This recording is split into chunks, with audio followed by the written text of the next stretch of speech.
और इंशाअल्लाह ताला हम लोग जो है इनसे और भी जो बंद है उनके लिए भी दुआ करेंगे, अल्लाह पाक उनकी भी रिहाई अमल में लाए।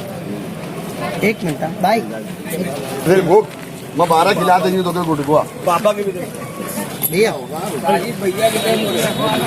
देखिए, जो 12/11 का जो मसला हुआ उसमें मुस्तकीम का भी नाम डाला गया था। इसमें कोई शक नहीं कि मुस्तकीम ने जो इशू था मजहबी, तो उसमें इन्होंने सपोर्ट किए थे।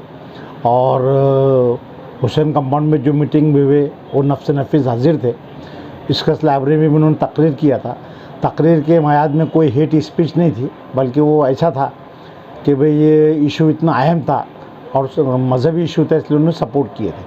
चूँकि उनका नाम डाला गया था, मुस्तकीम 12 तारीख के बाद से बाहर गए हुए थे। चूँकि उनका नाम था मालूम हुआ, तो आने के बाद उन्होंने प्रेस कॉन्फ्रेंस ली और प्रेस कॉन्फ्रेंस लेने के बाद खुद को अपने आप को सरेंडर किया। सरेंडर करने के बाद में हमने बेल एप्लीकेशन दाखिल किए थे और बेल एप्लीकेशन दाखिल किए तो अदालत ने पहली बार उनकी बेल एप्लीकेशन नामंजूर की थी। इसके बाद में चूँकि चार्जशीट दाखिल आ चुकी थी, तो चार्जशीट दाखिल होने के बाद में हमने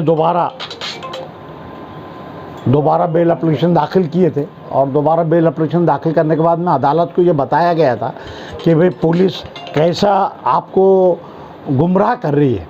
गुमराह इस तरह के थे कि पहले जब बेल एप्लीकेशन रिजेक्ट की गई थी, अदालत को ऐसा बताया गया है कि कुछ लोगों के 164 के स्टेटमेंट है और वो स्टेटमेंट होने की वजह से उनके ख़िलाफ़ पुख्ता सबूत है।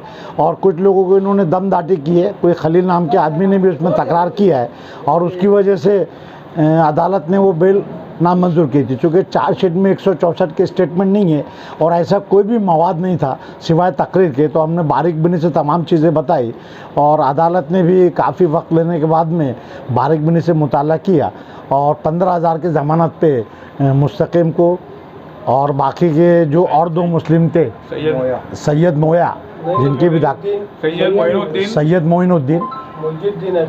सैयद मोइनुद्दीन और जो मेरा और अब्दुल कादिर और जो 3 एप्लीकेशन दाखिल किए थे, तीनों आज कोर्ट ने काबिल कबूल किया और ज़मानत पे छोड़ा है। 2 आदमियों की ज़मानत पेश की ज़मानत के हम दाखिल किए हैं। अतीक शाह का लड़का है दानिश और एक जनता दल के मुस्लिम ढांडे बोल के है।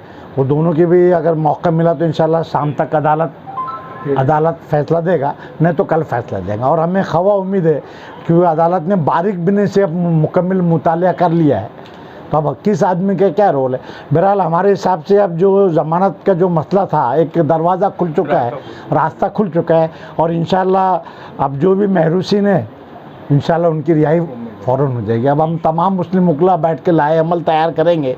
ये एप्लीकेशन तो हमने एक टेस्ट के तौर पे दाखिल किए थे और पूरी कोशिश की थी कि इंशाल्लाह कोर्ट को हम कामयाब कोर्ट को जो सही बातें वो बताने में हम कामयाब है। और माशाल्लाह अदालत ने भी हमारी बातों से मुत्तफ़िक़ है, इसलिए अदालत ने ये की है। तो बाकी के जो लोगों की ज़मानत है हम इंशाल्लाह दोबारा यहाँ दाखिल करेंगे और इंशाल्लाह पूरी कोशिश करेंगे कि तमाम महरूसिन यहीं से छूट जाए।